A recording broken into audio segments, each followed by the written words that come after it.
I was playing with a few bits and pieces.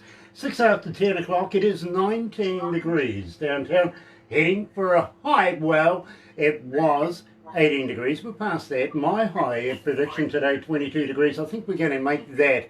Not quite sure about my co-host Barbara's prediction of 24, but you never know. Anyway, joining us right after these messages is Tania Tapsell, yes, candidate for Bay of Plenty, right here at Galaxy. Joining us next. I thought that just wonderful. Apparently I'm the only one.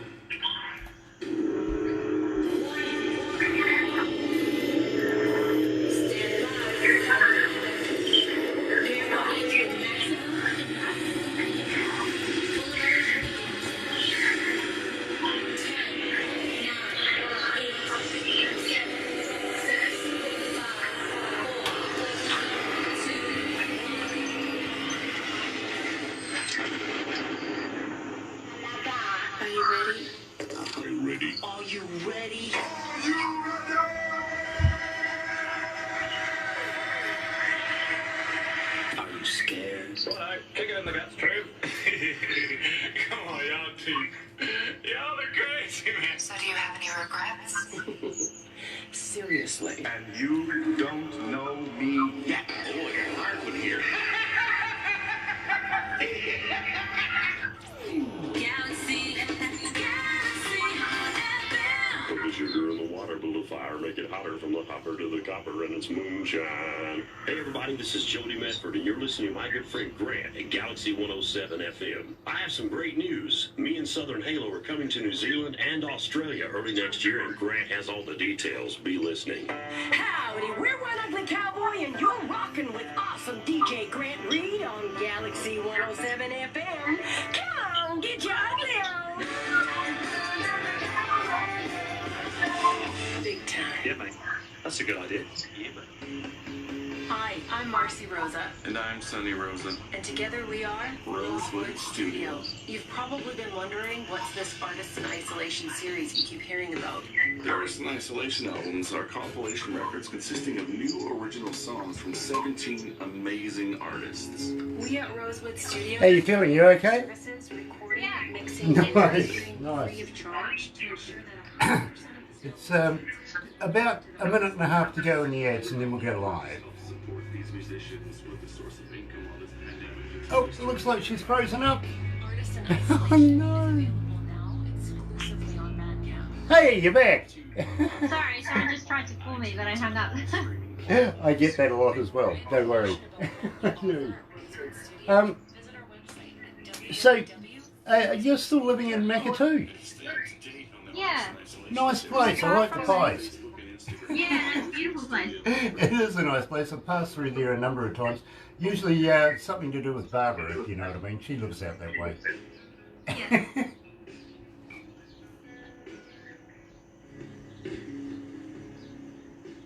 TaxSense is Kawaro's accountancy firm with honest, reasonable rates. Raymond does everything like income, GST, FBT and PAYE returns, management accounts, cash flows, compliance work for companies, trusts, partnerships, sole traders and property rentals. Phew, a lot. Smart woman. And Raymond at TaxSense has over 25 years experience working within the industry. She uses the latest cloud accounting systems and can sort you out over email, Skype, phone and snail mail. Easy. Give Raywin at TaxSense a call on 07 281 5080. That's 07 281 5080. More music, more Galaxy. Next. It's 10:11. It's 19 degrees. 19 degrees, yes, we've gone past the weatherman's prediction of 18 degrees, and believe me, he never stands a chance. He never does. And this morning, now, normally, I would be talking to indie artists, to bands, to, well, you know, creators of music, but today, very, very special interview indeed. We're talking to Tania Tapsell, coming out of National. Now, Tania, first of all, let's start with a belated birthday greeting. I know it was your birthday yesterday. Happy birthday. Yes, thank you very much. I turned 28 yesterday. So. And did you tie one on or what? No, I had a pretty good day. I went to Matatai Primary School and the students surprised me by singing happy birthday, so it was a really great start to the day. Nice. Now, I believe that you were an early leaver of school. What made you get into, well, let's start with local body politics. What made you get into the council? Yeah, so I actually left school when I was 16 years old. That one-size-fits-all sort of program in schools didn't quite work for me, and I ended up getting into business studies. But through all of my volunteer work within the community, I just really noticed how hard it was for young people and for families to get ahead. And I could see people on the council decision-making table and in government that I felt didn't really understand how hard it was for some of our communities and some of our people. And so, you know, I've done a lot of volunteer work, got involved in youth council, but eventually decided, well, we're giving them all of the needs and desires that we want, but they're not getting it done. So eventually I thought, well, it's enough talk and time for a bit of action. And I stood for the Rotorua Lakes Council when I was 21, and 7 years later I've been the highest polling councillor there. Nice. Now, what's it like working with Steve Chadwick? Oh, really good. You know, me and her both came in 2013. I remember campaigning just before coming into council, and when we met each other properly, and I said to her, hey, what do you think about curbside recycling? And she said, I love it. What do you think? And I said, I love it. And so together we've been able to work on some great projects for the community. And yeah, it's been great having her experience from Parliament coming into council as the mayor. So it's been very helpful working alongside her. Yeah, believe me, Steve and I, we're good friends. We really, really are.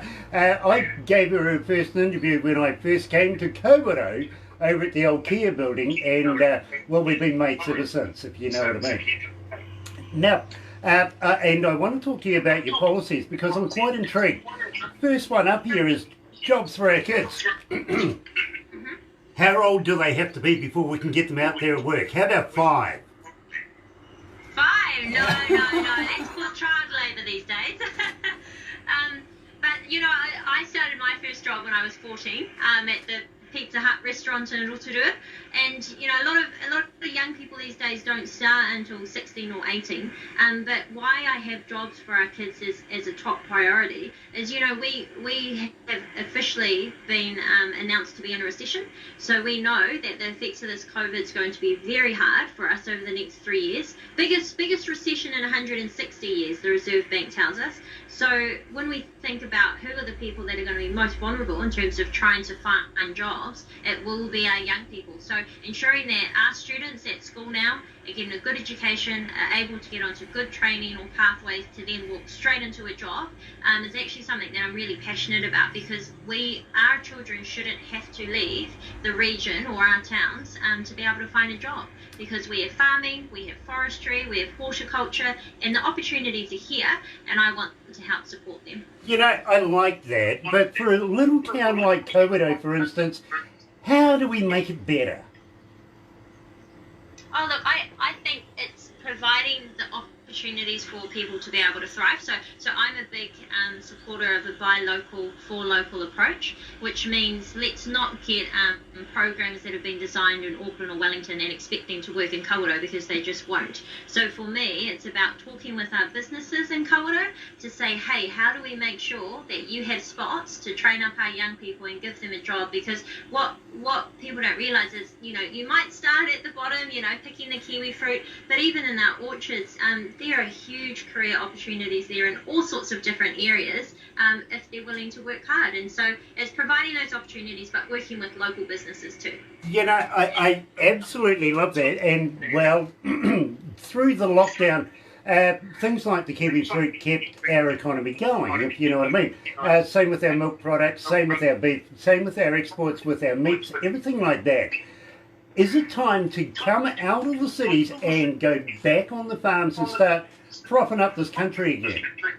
Oh, I love that question, and I totally agree. So I believe, I have a vision that the East Coast, which is the Bay of Plenty all the way around to Gisborne, can actually recover from this COVID-19 as one of the strongest provincial regions in New Zealand, because we do have those opportunities. We have hundreds of jobs available for those who want it. So yes, absolutely. And I think the other interesting side, thinking about other jobs, about more office administration related jobs, what we saw through COVID is people don't have to be charging the world to have an office in the city when they can come and work in the regions and live in the beautiful environment that we see every single day. So there's a huge opportunity for us in the regions. Well, you know, Tania, I kind of agree with that, because all of our staff literally come from Auckland.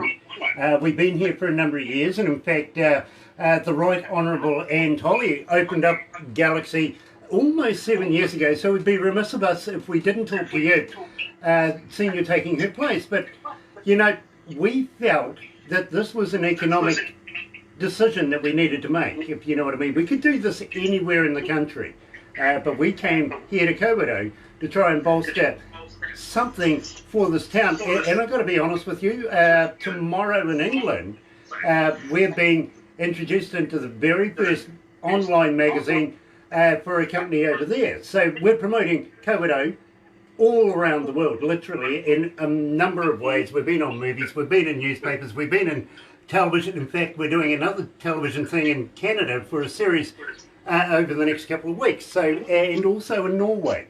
So we love to be able to promote our town, our region, and our people. You know what I mean?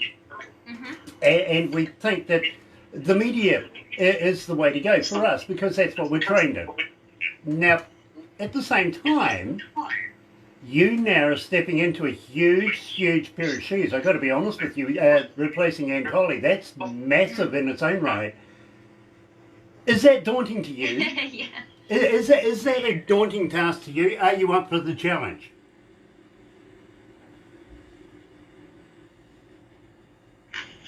Oh, hello. I had another phone call. I can understand you're busy. As I was saying, is it daunting to be able to take on the office of Anne Tolley?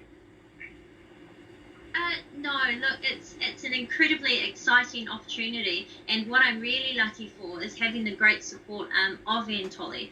So not only am I bringing my 28-year-old self with all of my experience and energy, but actually having that experience of her and supporting me as a mentor. And you know, many people around Kawerau will know Tony Ryle, who's also, actually that was who just tried to call me, sorry. So he's been a great support and mentor as well. So I'm very lucky. And you know, the only, I suppose, daunting thing is just how large the electorate is. So the East Coast electorate that Anne Tolley served for the last 15 years, and I hope to, is the biggest in the North Island. So it goes from Te Puke East, comes through Kawerau, through Murupara to Gisborne, and back around the East Coast. So, you know, it's a huge area to cover, but it's an area that my family have very strong connections to, and actually I'm really looking forward to it. Now, tell me a little bit about your ethnic background. You're not entirely European, but you're not entirely whānau Maori either, are you? Well, I'm both. So, very proud of my Te Aroha heritage. So, I live in Makitu, where the Te Aroha waka first arrived. And I'm sure many people listening will know that the Tapsells are from Makitu. But also my Danish ancestor, who was Philip Tapsell, first arrived in Makitu as well. And he was the first European man to the Bay of Plenty. So really strong history, and he set up flax trading in Whakatane. He actually owned White Island and Whale Island for some time. So yeah, we've got really strong history here. So yeah, I'm from Te Aroha, and also have some Danish. Your phone is busier than mine, really. I can understand that. But Sorry. Yeah, it gives our audio audience, if you know what I mean, a little bit of history of where you come from and why we would want to vote for you. And of course, knowing that you are born and bred in the area, absolutely win right there. I got to be honest with you, I really do. How do you feel about working with Crusher? Oh, well, look, Judith Collins Yeah. has got that name because she gets things done. And she doesn't let obstacles get in her way. So she's a woman of her word. She's a very hard worker.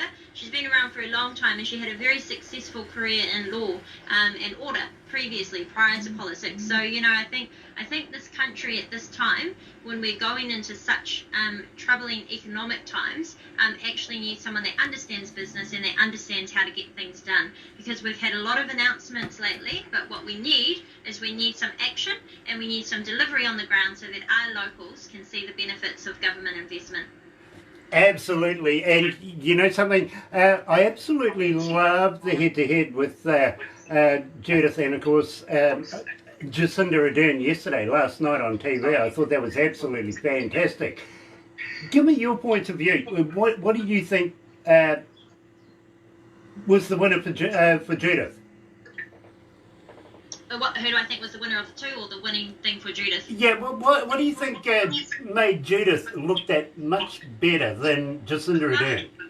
Yeah, and hey, look, there was a poll that was going as well, and 20,000 people voted on that, and Judith Collins was the clear winner. And I thought so too. Judith was on fire last night, and the reason being is she was the only leader that had a comprehensive plan, that knew the history, that knew what to do, and was actually answering the questions. So people who are new to politics or are old to politics, always, when a question's asked of a politician, we want to know an answer.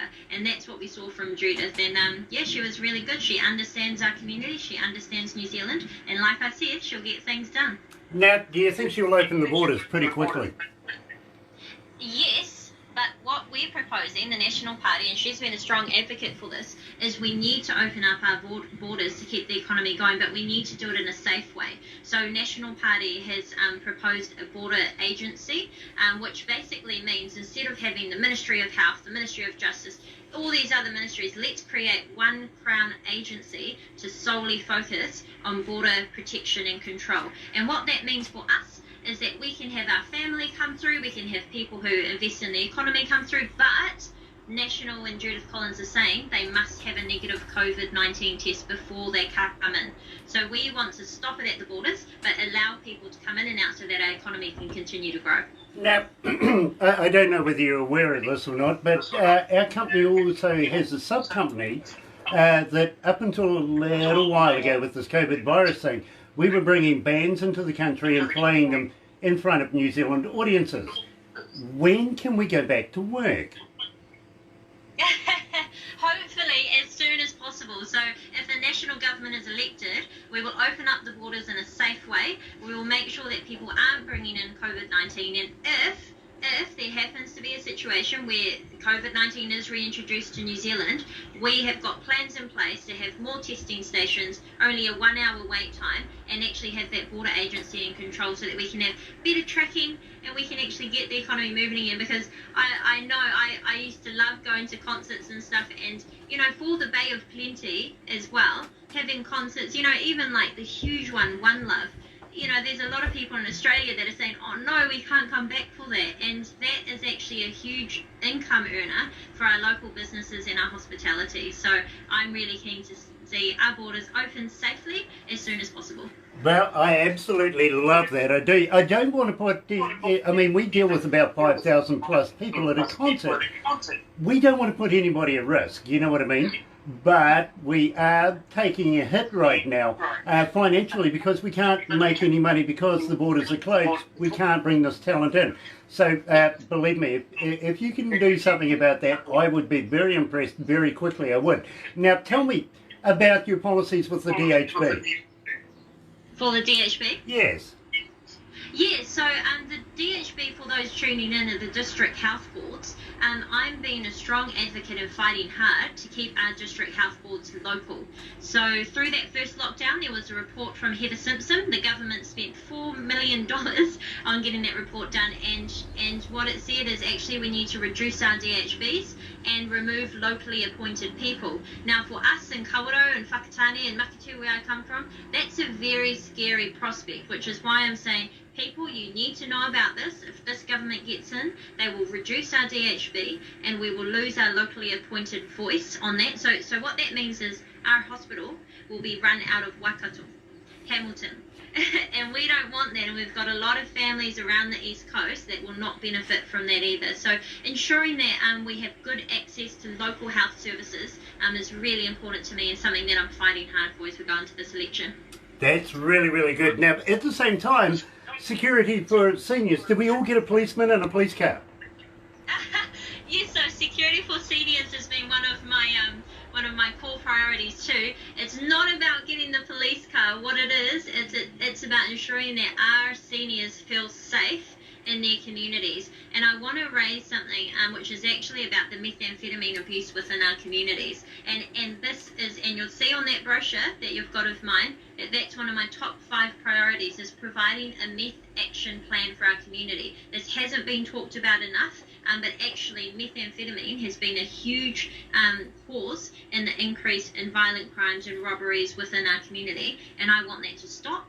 But I want to provide health access to drug and alcohol specialists for them, because it's actually a health response that's needed as much. So security for our seniors also means, you know, even their superannuation, as we go into these tough times, I want them to know their super's not going to be decreased, but actually through the tax relief that the National Party is proposing, the average person on superannuation will save just over $500. So security, income-wise, safety-wise and health-wise from keeping our DHB local. I love that, I really do. But I got to let you know too that we here at Galaxy, we were part of the Ministry Against P, that we did a march and everything like that. We scourge. It is an absolute scourge, that thing, and we would love to see it eradicated, especially organised crime.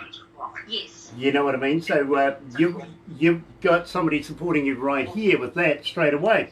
But at the same time, there's a lot of families that make money on that as well, that keep their families going on illegal drugs. Now, I want to talk about the elephant in the room, literally, and, well, you see, we kind of pay politicians to make the hard decision.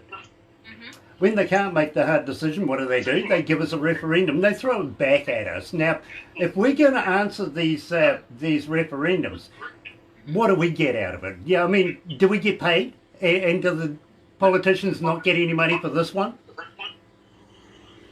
Oh, that's an interesting point. Look, it's the reason that I believe it's come to a referendum is because it is such a large and controversial topic.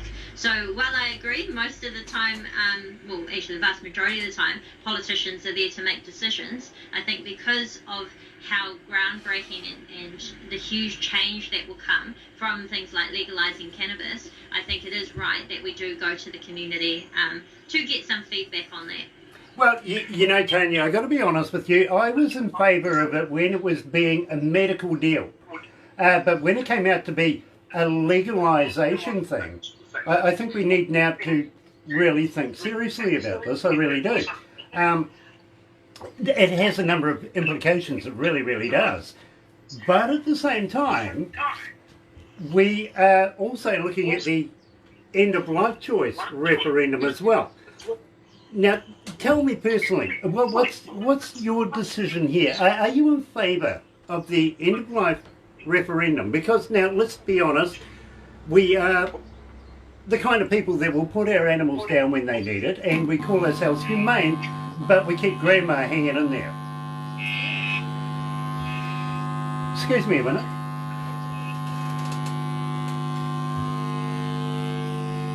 It's nothing to do over here, is it? Cord or anything? I don't think so. It is one of these. How's that? Oh. Sorry about that. Unfortunately, one of the speakers decided to have a go of its own, if you know what I mean. So I apologise about that. Now, we were hard into this about the end-of-life choice bill. Now, I'm in favour of this. I've got to be honest with you, and in the right circumstances, I think this is a great idea. Now, as I said to you, we put our animals down and we call ourselves humane because we feel that their period of life has come to that point. Now, having said that, why are we continuously keeping our elderly and the people on life support and everything like that, hoping for a different result? Now, to me, I've always gone to school and thought, you know, if you continuously do something wrong and continue to do it over and over and over and over and over again, waiting for a different result, that's the definition of stupidity. Why don't we implement this? Are you in favour of it? No, I'm not in favour of the end of life referendum, and I'll tell you why. So I've looked into this in detail, but what I'm concerned about is those people that you were talking about or that we're worried about, which, are the elderly who are on life support or who are on, medical procedures, all sorts to keep them alive. The end of life bill does not take into consideration those who are just suffering from being elder. So through age, it doesn't count people who have illnesses or sicknesses that are just due to old age. And why I'm against it is because it actually is for anybody of the age from 18 years old up. So from 18 years old up. And I think that's far too young. I'm also against the end of life bill as it is because I'm not confident that there's a strong two-step process that will make sure that people are able to make a well-informed decision. So I say that because these are times of stress, a lot of pain, and the biggest concern for me is that as the process currently is it can happen very quickly and they don't need to notify the family. So a family could find out that one of their family members of any age went to a doctor, said, I'm not happy with my illness, I want to end it now, and that would be done, and they won't know. So I am just very concerned that it's not going to be helping people, it could actually be harming them and their wider family unit. So while I agree that for extreme cases where it is a drawn out process, very painful and at times very expensive for the family, then that's when we should take it into consideration. But I'm very worried about opening it up with policies and processes that are quite loose. Well, that's what you were there for, is to be able to look into these and go, okay, we can see the benefits of this, but it has to be held correctly. And I couldn't talk to a better person than somebody like you that is in the position of saying, okay, I'm not for it, but at the same time, I would like to investigate it more and possibly put things in place where, mistakes can't be made, where it is a process and at the end of the day, Grandma who's been there with cancer for a number of years now, and she's been kept on life support and is begging for this decision to go through, it might help Grandma. And I'm not saying kill off Grandma because the grandkids want the money and the property and everything like that. That's not even in it. It is basically, how do we help Grandma the best? You know what I mean? So for you as a politician, I would really, really respect you more if you would really look into how we can make this done right without any mistakes. You know what I mean? Because we are talking about people's lives at the end of the day, aren't we? Yeah, exactly. And I always think with anything in life, but especially politics, you have to be careful about what you wish for. So while I can see the positives in this, the process isn't quite there, but as you mentioned, happy to look into it further to make sure they are, so that we can do this safely for those who need it. Exactly. And at the same time, we still need people to be held accountable for the mistakes. You know what I mean? Don't just sweep it under the carpet and go, oh, well, it's all tied up in red tape. Be accountable for the mistakes. Now, I want to talk to you about farmers and growers, because I feel that is the backbone of today's economy. And at the moment, we're looking at bringing pickers and everything back into the country to be able to cater for that work. What's wrong with putting the unemployment to work? Well, there's nothing wrong with that, actually, and that's what we should be looking at doing. So I've gone to see some of our pack houses around the Bay of Plenty, spoken with the managers there, had a walk around the pack house, and what they're saying is they're quite worried because obviously with the borders closed at the moment, they're not getting the international or their backpacker workers. But at the exact same time, we have so many people who are on the unemployment benefit within our communities. So I think, for certain work for those who are capable. So I'm not suggesting that we put, 60-year-old people out in the orchards to pick, because that's not very fair. They need to be capable. But I think there needs to be an incentive there to encourage people to go back to work, because going back to work is actually what helps our local economy to continue to thrive and continue to grow. And and while some people may need for a short period of time to be on some form of benefit, a benefit is always only ever intention to be a short-term assistance. And that's what I think, it's getting quite serious. Over 200,000 people are now on unemployment benefit, and these are hardworking Kiwis as well, but because of a direct result of COVID-19. So if our businesses, like our farmers, like our growers, need some staff to keep their business open, and we have people that can work, then yes, we need to get them in there. You know, I fully agree with that. I really, really do. And I think you should be able to work for your benefit these days, to be honest with you. Agreed, yes, it's only a short-term thing. But at the same time, this would be a perfect opportunity to get some of those people into some sort of a trade, some sort of a workforce-based thing. Now, at the same time, why are we relying on bringing people in from overseas? Are we lazy now? Well, it's not the word I'd use, but it's frustrating for many, especially those who have, hundreds of jobs available but can't find anyone locally to work. And look, there's another priority on there, which is that meth action plan, because the reason being, here's the biggest frustration. There are people who want jobs or people who need employees, but they can't pass a drug test. They can't pass a drug test. And that's a very sad reason to not be earning a good income from your family. So there needs to be some support provided to them, so that actually, if they fail the drug test, they're put into some sort of health program or rehabilitation where they're actually given the support to say, hey, you can have a better life, you don't need to be on drugs, you don't need to be wasting your money on drugs, and let's get you back to work so you can support your family. Absolutely love that, I really, really do. Because at the end of the day, let's not forget, it's usually the young ones that suffer the most in that kind of relationship, isn't it? Yeah. So we need to look at protection of that as well. And of course, Grandma and Granddad, well, they're not told everything all the time, are they?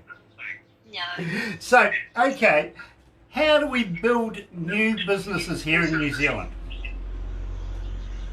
Look, this is where politicians can really play a good game with their policies. So the policies that the National Party have announced are helping people to not only create their business, but also employ people. So we have something called the Business Start program, where we're actually saying, there are people that don't have a job anymore but have great ideas. Let's let them do what Kiwis do best, and they can access up to $20,000 of their KiwiSaver, and also be provided government grants to get some good advice from accountants or business consultants to get their own business up and running. But also the Job Start policy that we've suggested, which is for any employer that takes on a new employee, a new worker, would qualify for up to $20,000. We will give them $10,000.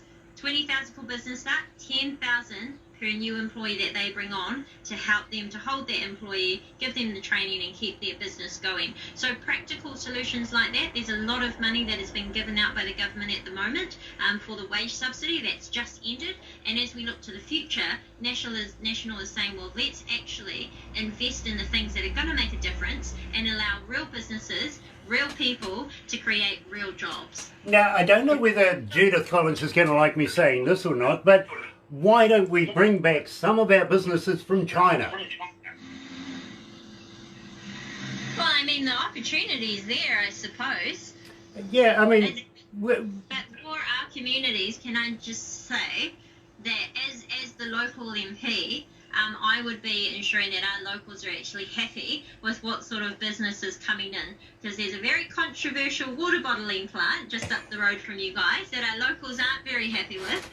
So while it's good to encourage international businesses to come and set up in New Zealand, it has to be in a way that the locals are happy with. Yeah, but at the same time, we did lose a lot of our New Zealand businesses. Fisher and Paykel, Massport, a lot of those all went to China because it was cheaper to make and cheaper to run. Why don't we bring these companies back again and offer them an incentive to start right back where they started from in the first place, employing Kiwis? There's a good opportunity opportunity there. As we recover from COVID-19, New Zealand is one of the safest countries to be because of our isolation. So, yeah, there's definitely huge opportunities there. And Judith Collins recently announced our tech plan, which is to help those businesses in technology and actually get them to invest here in New Zealand and help our locals to create their own technology and digital businesses too. So, yeah, there's things in the works there. Now, at the same time, you're running up against the Labour candidate, Kerry Allen. Have you ever met her? Yes. What's your opinion? She's very loud. You have me. But, yeah, we've got very different personalities, actually. You know, she's been a List MP for the last 3 years, and she as well wants to now represent the East Coast. And I do think it's great that there are, well, there's actually 3 Māori women, because we've also got the Green Party candidate, and there's 3 Māori women going for the seat, and I think that's just an absolutely great thing for the East Coast. Now, at the same time, and believe me, 2020 has been a surreal year, but right now, no matter which way we vote, we're going to end up with a female Prime Minister. This is a great time for women. It's a hugely great time for women, yes. Yes, and what we see even locally is there's the opportunity for us to actually have 2 of us. So Kitty Allen being a List MP, if Labour gets in, she will be an MP anyway. And then if people choose to vote for me, Tania Tapsell is the candidate, they could very well have 2 female MPs for East Coast as well. You know, I love this. I really, really do. I think women are very, very capable in every workforce there is. And I think politics is a wonderful place for a lady to be in these days, to be very, very honest, especially a strong-minded lady like yourself. I wish you very, very well in this campaign. I really, really do. Now, you're going to be in Kawerau today. Where are you going to be? So we've got the Great Power Meet the Candidate session, which I'm really happy is back on, because just like many other public meetings, they were cancelled at first because of COVID. So 6:30 at the Kawerau Connect building, the old intermediate, I think it used to be. Mm-hmm. We're going to be there, guys. So if you want to come down, meet your new candidates, that would be awesome. We would love to see you tonight, 6:30, and come and meet me, Tania Tapsell, your National Party candidate. Now, at the same time, are you going to be dropping into the council? Are you going to give Malcolm a poke in the eye for me? I've already been there, mate. I've been there at the start of my selection, so, yeah. Very cool. We did Kawerau a lot, to be honest, and was just there the other weekend waving signs as well, and had a couple of locals come over and had a chat. So, yeah, my father used to work in Kawerau, and I spent a lot of time there as a child playing sports and touch. So, yeah, looking forward to being back there this afternoon, guys. Well, on behalf of Kawerau, I got to say kia ora to you. I really welcome you back into town, and, well, I wish you all the best for your meeting this afternoon, and, well, Great Power. It's not an easy deal, that one, believe me, I've tried. I have. Believe me, I've spoken to the Retired Business Association here in town, and for me, you see, I can talk in front of 100,000 people, not a problem. I can talk on radio, no worries. Put me in a room with 70 older people, well, now my tongue dries up, you know what I mean? So I wish you all the best with that, I really, really do. I've got to thank you so much for joining us today and telling us what your prospects are in the government, what you think you can envisage for New Zealand over the next coming 3 years, and I wish you all the best with that. But at the same time, do you think that you can make a significant difference for the Bay of Plenty? Oh, absolutely. Absolutely. I've been doing that as a local councillor in Rotorua for the last 7 years, and I'm really looking forward to doing it as an MP as well. You know, priorities of mine, like jobs for our kids, that will happen. Priorities of mine, like improving our state highways, that will happen. We have a plan. I have a plan, and I'm just wanting people to vote me in so I can hurry up and get on with it. Yeah, boy, Barbara's sitting here nodding away like crazy right now, because believe me, she's got a road that has actually been paid many, many times over to be tar sealed, that needs tar sealed. So she's going to give you a call apparently. She wants her road tar sealed. The only person in the area. But I've got to move on now. So yeah. Tania, thank you so much. Will you please come back again and talk to us after the elections, let us know how you got on. What do you reckon? Sounds great. I would love to. Nice, Thank you very much. nice, and love to everybody in your offices. We are very, very good friends, and also at the same time, thank Anne for putting us in the magazine way back in the day, won't you? I will. Nice. Hang in there, just very, very briefly. I'll do something with you, but in the meantime, you're right here at Galaxy 107 FM. Here's the Loving Spoonful.